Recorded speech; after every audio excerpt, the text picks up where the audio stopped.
कांग्रेस के कार्यकर्ताओं को दिया करते थे, लेकिन उनके साथ भी पता नहीं क्या किया, उनको भी रुष्ट कर दिया गया है और वो आज घर बैठे हैं। मधुसूदन जी राजपुरोहित एक बहुत बड़ा नाम है, कल्याण सिंह जी राजपुरोहित जो आज़ादी के बाद कांग्रेस परिवार से जुड़े हुए हैं, और जो कल्याण सिंह जी राजपुरोहित मेहरी से आते हैं। मेहरी में देश आज़ाद होने के बाद इस पिछले चुनाव से पहले कभी कांग्रेस पीछे नहीं रही है, लेकिन इस पिछले विधानसभा चुनाव में कांग्रेस पीछे रही है। इसका कारण यही है कि उन्होंने मधुसूदन जी जैसे कल्याण सिंह जी पुरोहित परिवार को नाराज़ किया। उसकी वजह से उन्होंने पंचायत समिति चुनाव में उन्होंने बगावत की। बगावत इसलिए कि एक तो पंडित स्वर्गीय बहुलाल जी शर्मा थे जो 1995 में अनिल जी शर्मा को कांग्रेस के चुनाव चिन्ह पर साइकिल के चुनाव चिन्ह पर चुनाव लड़ाया, और अल्पमत में होते हुए भी बाले खान जी कांग्रेस से थे, उनका एक वोट दिलाकर उनको चेयरमैन बनाया।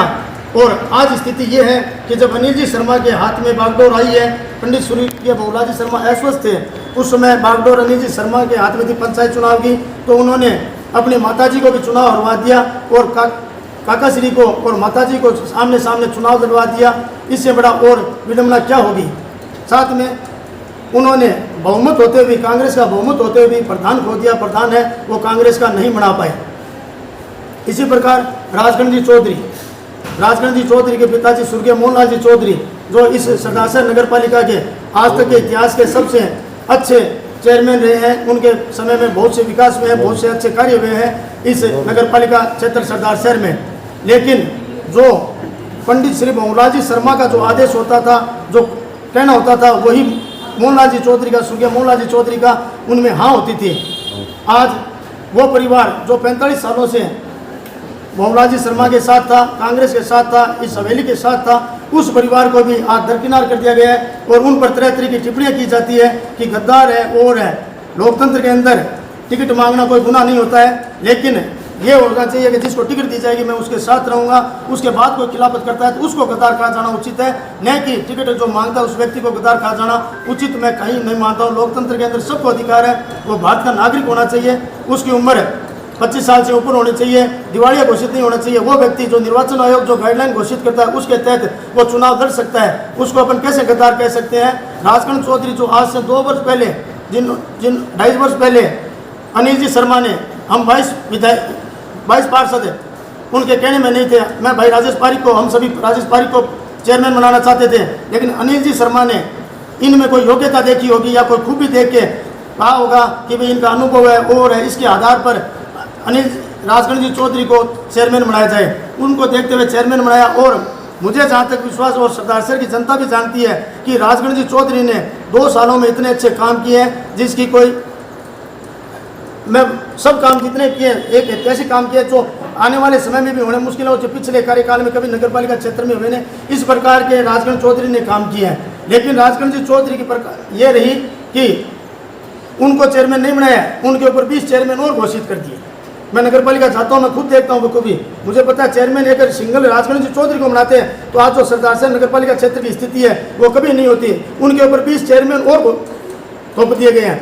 वो चेयरमैन है ना, वो समय समय पर हेली से फोन करवा देते हैं, ये काम करना होगा, वो काम करना होगा, और राजगण जी चौधरी के बारे में अभद्र भाषा का उपयोग करते हैं, गढ़ पर उनको गालियाँ निकालते हैं, काम भी करवाते हैं और उनको गालियाँ भी निकालते हैं। ये व्यक्ति कहाँ तक सहन करेगा।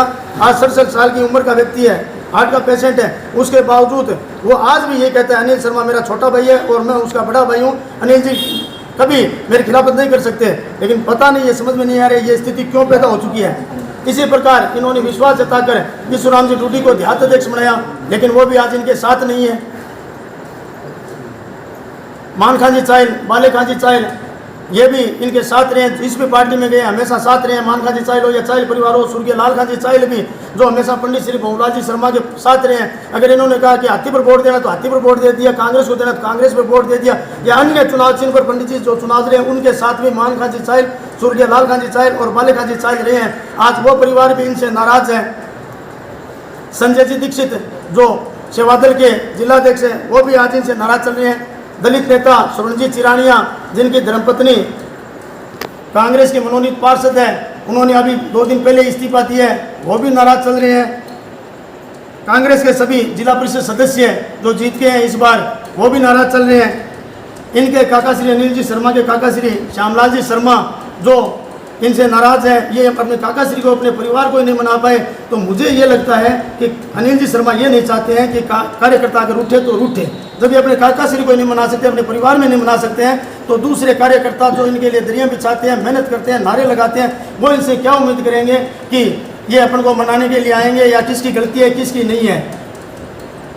लालचंद जी सिरंग जो अभी सहकारी समिति के अध्यक्ष बने हैं, 11 कांग्रेस के जीत गए, उसके बावजूद भी लालचंद जी सिरंग है वो इनके खिलाफ होते हुए आज कांग्रेस से वो सहकारी समिति के अध्यक्ष बने हैं। तो इस प्रकार जो कांग्रेस का जो ये देख रहा हूँ मैं, कार्यकर्ता जो टूटते जा रहे हैं, उनमें जो रोष है और है, तो ये पता नहीं अनिल जी शर्मा किस प्रकार सोच है, क्या इनको समझाने वाले हैं या बताने वाले हैं, सलाहकार किस प्रकार के हैं। तो समय समय पर ये कार्यकर्ता जो जिन्होंने इस पार्टी को सिंचा है, कांग्रेस को मजबूत किया है, पंडित श्री भंवरलाल जी शर्मा को विधानसभा में बार बार पहुंचाया है। एक व्यक्ति कभी कोई विधायक नहीं बना सकता। मैं विश्वास के साथ कह सकता हूं कि लाखों मतदाताओं और हजारों कार्यकर्ताओं के संघर्ष की बदौलत एक प्रतीकात्मक विधायक बनता है। न कि कोई एक व्यक्ति या 5 व्यक्ति मिलकर कोई विधायक बना सकते हैं। तो ये कार्यकर्ता जो रीढ़ की हड्डी होते हैं, जो कार्यकर्ता जो एक पार्टी को मजबूत स्तंभ होते हैं और एक विधायक के मजबूत स्तंभ होते हैं, वो आज टूट के चले गए हैं। इसी प्रकार आज पंचायत समिति देख लीजिए, पंचायत समिति अनिल जी शर्मा के पास नहीं है।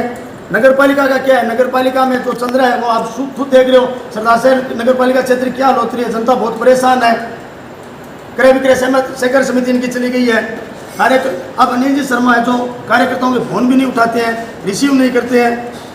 अब तबादले की रही बात है, तो तबादला जिन अधिकारियों के करने चाहिए, लोग जनता आवाज़ उठा रही है, बार बार उठा रही है। आज ये डिपो मैनेजर है, उनके लिए आवाज़ उठा रहे हैं बेचारे। बहुत सी बार अनिल जी को शिकायत की, मेरे सामने शिकायत की है, लेकिन डिपो मैनेजर का आज तक तबादला नहीं हो रहा है। लेकिन राजगढ़ चौधरी को नीचा दिखाने के लिए, जनता में गलत मैसेज देने के लिए समय समय पर ईओ का ट्रांसफर किया जा रहा है। ईओ का ट्रांसफर कोई चेयरमैन नहीं करता है, या एसडीएम का ट्रांसफर, तहसीलदार का ट्रांसफर, या सीआई का ट्रांसफर, एक्सएन का, आईएन का, जेएन का ट्रांसफर कोई चेयरमैन नहीं करता है। इन सब का ट्रांसफर है वो विधायक करता है। तो फिर ईओ का ट्रांसफर ये क्यों एलिगेशन लगाया जा रहा है कि चेयरमैन द्वारा करवाया जा रहा है बार बार। ये अनिल जी शर्मा इसलिए ये ट्रांसफर करवा रहे हैं कि जो गरीब जनता है वो पट्टों के लिए त्राही त्राही करी है, उनको पट्टे नहीं मिले और ये जनता ऐसे भटकती रही, ऐसे रोती रहे। उस बात जिस अधिकारी का ट्रांसफर करना चाहिए, जो भ्रष्ट अधिकारी है, उसको जनता बार बार कह रही है, जिन्होंने इनको वोट देती है और कहती है, वो उनको कह रहे हैं बार बार कि इस अधिकारी का ट्रांसफर किया जाए, लेकिन उन अधिकारी को ट्रांसफर नहीं किया जा रहा है। और आयुक्त जो ज्वाइन नहीं करता उससे पहले उसका ट्रांसफर कर दिया जाता है। अभी नूर मोहम्मद जी नाम से माइंटी के ईओ का यहाँ लगवाए गए थे, लेकिन पता नहीं ऊपर का ऊपर उनका ट्रांसफर हो गया। अब रिजवी हरिद्वार का आ गया है। मैंने तो ये पहली बार देख रहा हूँ नगर पालिका में कि इस प्रकार ये ट्रांसफर किए जा रहे हैं। और ये ट्रांसफर इसलिए किए जा रहे हैं कि राजगढ़ चौधरी को नीचा दिखाना कि ये जनता में